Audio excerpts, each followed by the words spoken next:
We do have a motion to adjourn. That is the first motion of business. If that does carry by the will of the committee, that we will so be adjourned. And we do have to dispose with that first. MP Maloney. Would I be allowed just to mention something in respect to my motion? Look, and this is picking up on Mr. Brock's point earlier. We always have worked with a collaborative spirit at this committee. We're not in committee business at this stage. We've struck a subcommittee whose responsibility it will be to initiate whatever studies we're going to do. Mr. Brock, I would think that I appreciate you tabling this motion. None of us have had an opportunity to consider it. I think it would be appropriate to adjourn, and then we can consider this at another date. Speaking on this motion, yep. On this motion. Mr. Chair, it's probably going to be no secret to yourself or Mr. Maloney, or in fact the entire Liberal membership at this committee, that we'll be opposed to adjourning this matter for a number of reasons. It will come to a vote.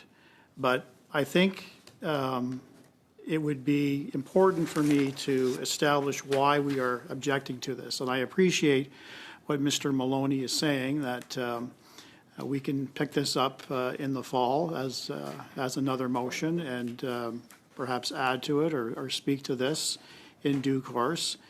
But Canadians sent us back to work, and it has been a significant period of time since going back to the 44th Parliament, where we broke in mid-December for our winter break, only to find that Justin Trudeau decided to resign as leader of the Liberal Party and plunge the country into proroguement.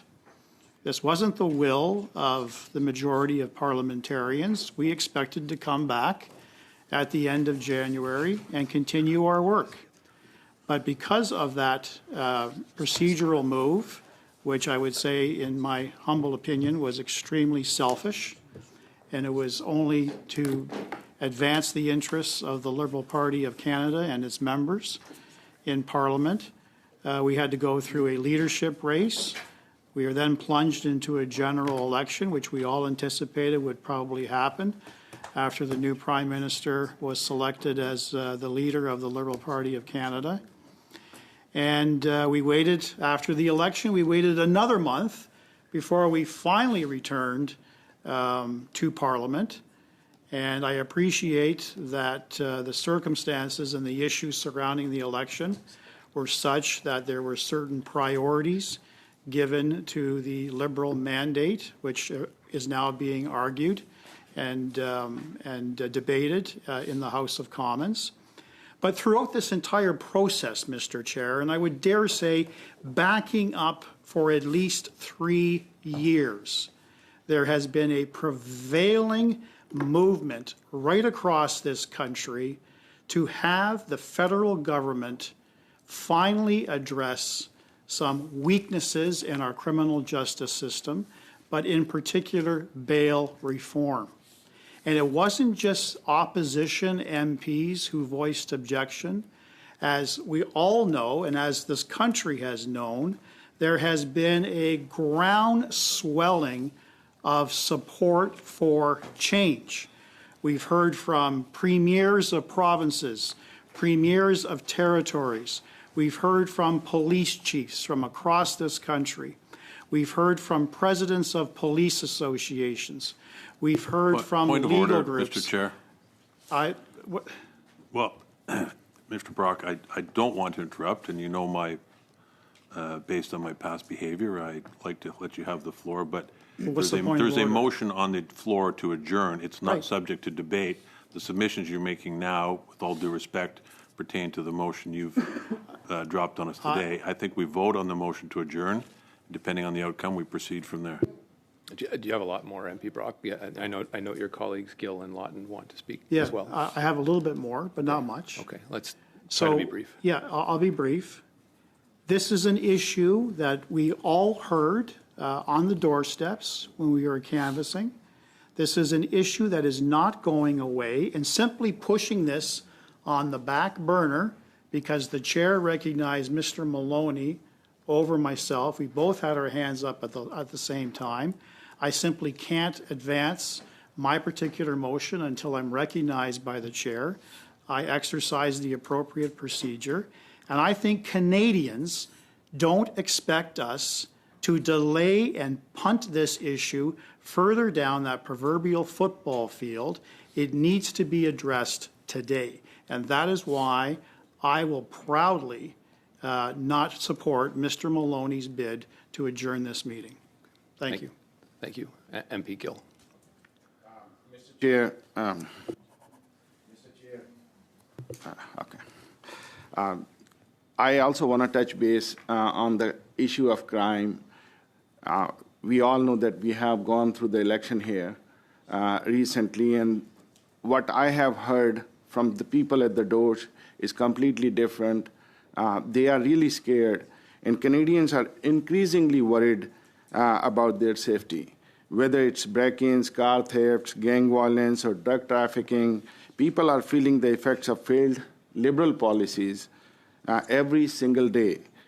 Even in Brampton, families are living with fear that crime is no longer the exception. It's becoming the norm, and they are facing every single day. This is not just perception. In 2023, I would like to bring some data here. Auto theft claims hit 1.5 billion nationwide, a staggering 254 increase since 2018. Ontario alone saw vehicle thefts skyrocket by 48% in just 2 years. There's tens of thousands of cars stolen annually. It's from the Insurance Bureau of Canada. Firearm-related violence also surged to its highest level on record. With nearly 14,000 violent gun incidents across Canada, communities in Ontario, New Brunswick, and BC were hit hardest. That's from the Statistics Canada. Gang violence is out of control. In 2023, almost a quarter of all homicides were gang-related. Even more alarming, 31% of homicide suspects were under the age of 18. That's nearly double the previous year's rate. That's also from Statistics Canada. In Peel Region, police made the largest drug bust in their history. Point of order. But 6 of 9 accused dealers were already out on bail. In another operation targeting an extortion ring, half of those were... MP Gill, just let me interrupt you. There's a point of order. Okay. Thank you, Mr. Chair. Mr. Gill, I don't mean to interrupt you in your speech, but it seems very clear to me that you are speaking to the substance of this motion, which I'm sure you will have the opportunity to do so. I just want to bring back the point that there's this motion to adjourn, Mr. Chair. And so I think it would be opportune at this point to vote on that motion. And if it does not pass, then we'll entertain all representations and all points of views with regards to the substance of the motion. So I want to just reiterate that I'm calling the vote to adjourn. It seems to me that we're discussing the merits of the motion, Mr. Chair. Sure. I appreciate my friend's suggestion. Nonetheless, you have to look at the substance of the motion itself in order to ascertain the urgency, which is the point that's being stressed by the opposition members here. We can't discuss the motion to adjourn and potentially the need to adjourn without addressing some of the substance in the opposition motion. So I appreciate my friend's position, but I think Mr. Gill has the floor. Would be very grateful to be able to conclude each of us briefly. Typically, as members well know, these motions to adjourn go immediately to a vote. I've allowed some leniency in the spirit of a new committee being met, hopefully with the spirit that Mr. Brock represented as Vice President when he got elected. I have allowed some leniency. This will go to a vote very shortly, but I would like Mr. Lawton and those back to Maloney to be able to speak briefly if they have a point that is pertinent to the motion and not Mr. Brock's motion. Okay.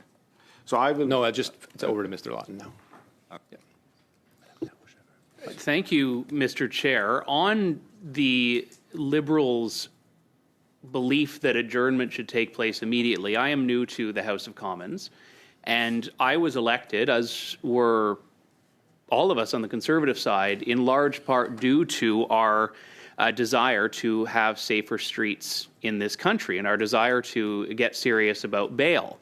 And the number of people that brought up the urgency to them and to their communities on the crime situation was absolutely staggering. Now, look, I accept that the Liberals won this election. The Conservatives had argued that members of Parliament should sit through the summer because all of these issues that are facing our country are still here regardless of the outcome of the election.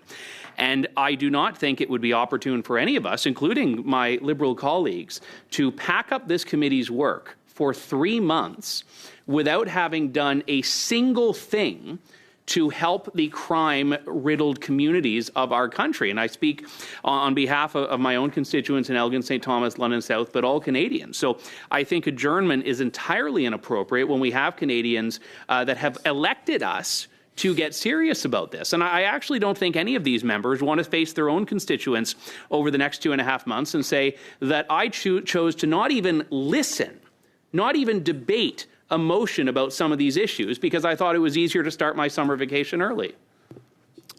Thank you, Mr. MP Lawton. Madame Larouche sur le point d'ordre, and then back to Mr. Maloney. Actually, I just want to say that usually there's 48 hours before debating a motion. Are we on committee business right now at this point? No. We have just adopted the specific motion to expect that people wait for a 48-hour period before proposing a motion like the one that Mr. Brock presented. So that's a very good point. We will soon be passing to the vote, and people can vote accordingly. Thanks, Mr. Chair. We're experiencing early onset grandstanding, I see. Look, this is a procedural motion. We vote to adjourn or not to adjourn. And I welcome the new members. There's a process in place for getting motions on the floor and having an opportunity to debate. But following the procedure, which both of you will respect, the process is to vote once a motion to adjourn Point of order. is made, and then we can move on. So I call the vote, Chair. Briefly, if it's material. Yeah, Mr. Chair, that member made an argument alongside his motion to adjourn. He followed the introduction of the motion immediately by an argument for why he thought adjournment was inappropriate. So he was the one that started debate on this motion, Mr. Chair, and I think it is entirely appropriate for us to respond to those arguments. And again, the responses are well noted. We will now go to the vote. Everyone we're going to, Mr. Barber, we're going to the vote. All those have had the opportunity to read the motion. All those in favor say yay. Adjourn. All those against?